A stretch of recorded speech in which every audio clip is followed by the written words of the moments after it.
ആദ്യം അൻവർ ഷാ പാലോട്. ഇടതുപക്ഷം ഭരണ തുടർച്ചയുണ്ടാകും എന്ന പ്രതീക്ഷ കൈവിട്ടിട്ടില്ല. ഇന്നും CPM സംസ്ഥാന സെക്രട്ടറി അതിന്റെ സാധ്യതകൾ പറയുന്നു. ഭരണവിരുദ്ധ വികാരമില്ല എന്നാണ് എക്സിറ്റ് പോളുകൾ പറഞ്ഞിരിക്കുന്നത് എന്നതാണ് അദ്ദേഹം വിശദീകരിക്കുന്നത്.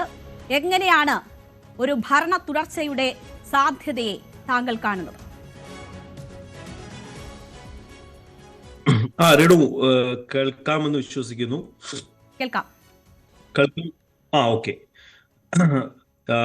CPM-ന്റെ സംസ്ഥാന സെക്രട്ടറിയും LDF-ഉം എല്ലാം തന്നെ കൃത്യമായി വിലയിരുത്തിയിരിക്കുന്നത് കഴിഞ്ഞ 10 വർഷമായി ഇടതുപക്ഷം കേരളത്തിലെ ജനങ്ങൾക്ക് വേണ്ടി ചെയ്ത വികസന ക്ഷേമ പ്രവർത്തനങ്ങളുടെ തുടർച്ചയായിട്ട് ചെയ്യാൻ കേരളത്തിലെ ജനങ്ങൾ മൂന്നാം തവണയും LDF സർക്കാരിന് ഒരു അവസരം നൽകും എന്ന് കൃത്യമായിട്ടുള്ള വിലയിരുത്തലുണ്ട്.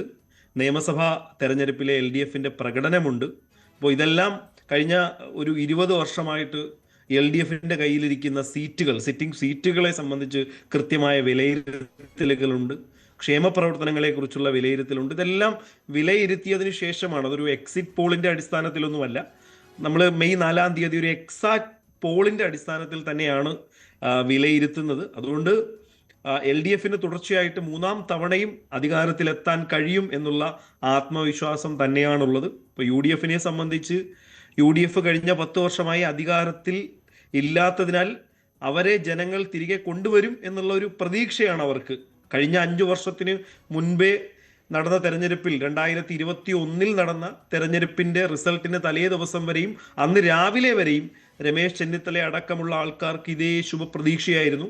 5 വർഷം കഴിയുമ്പോൾ ജനങ്ങൾ മാറ്റി പരീക്ഷിക്കും, അപ്പം നമ്മൾ എന്ത് ആരോപണം ഉന്നയിച്ചാലും അതൊക്കെ ജനങ്ങൾ കേൾക്കുകയും നമുക്ക് വോട്ട് തരികയും ചെയ്യും എന്ന് വിചാരിച്ചിടത്ത് നിന്നാണ് 91 സീറ്റിൽ നിന്ന് UDF-ന്റെ 7 സീറ്റുകൾ കൂടി അധികം പിടിച്ചുകൊണ്ടാണ് ഏകദേശം 99-98 സീറ്റിലേക്ക് LDF രണ്ടാമതും വന്നത്. അപ്പം അതുകൊണ്ട് ഞങ്ങളുടെ ഒരു പ്രതീക്ഷ എന്ന് പറയുന്നത് 90 സീറ്റാണ് പ്രാഥമികമായി കണക്ക് കൂട്ടിയേക്കുന്നത്.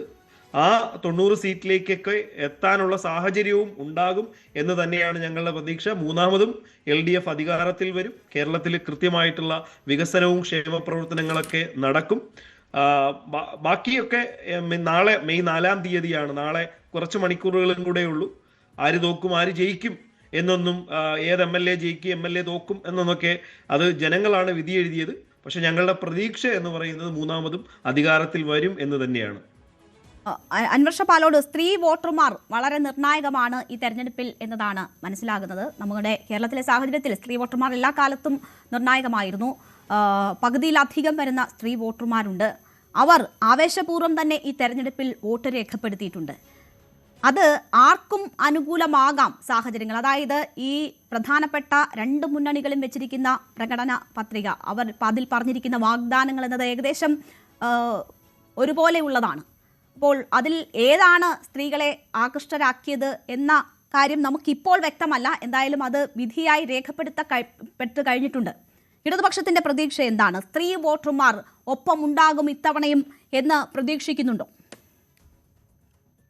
കഴിഞ്ഞ ഈ വർഷങ്ങളിലായി, കഴിഞ്ഞ 10 വർഷങ്ങളിലായിട്ട് LDF അധികാരത്തിലേക്ക് വരുമ്പോഴെല്ലാം തന്നെ സ്ത്രീകൾ അവരുടെ കൃത്യമായിട്ടുള്ള മാൻഡേറ്റ്, LDF സർക്കാർ വന്നു കഴിഞ്ഞാൽ സ്ത്രീകൾക്ക് അനുകൂലമായിട്ടുള്ള എന്തൊക്കെ ക്ഷേമ പ്രവർത്തനങ്ങളാണ്. ഇപ്പോൾ നമുക്കറിയാം, കഴിഞ്ഞ കുറച്ച് നാളുകൾക്ക് മുമ്പാണ് LDF പ്രകടന പത്രികയിൽ പറഞ്ഞിരുന്ന സ്ത്രീകൾക്ക് 1000 രൂപ, മറ്റ് പെൻഷനൊന്നും കിട്ടാത്ത ആൾക്കാർക്ക് 1000 രൂപ അവരുടെ അക്കൗണ്ടിലേക്ക് നൽകുമെന്നുള്ളത്. അതൊക്കെ അവരുടെ അക്കൗണ്ടിൽ കിട്ടി. അവർക്കത് കൃത്യമായിട്ട് അറിയാം ആരാണ് വാക്ക് പാലിക്കുന്നത് എന്ന്.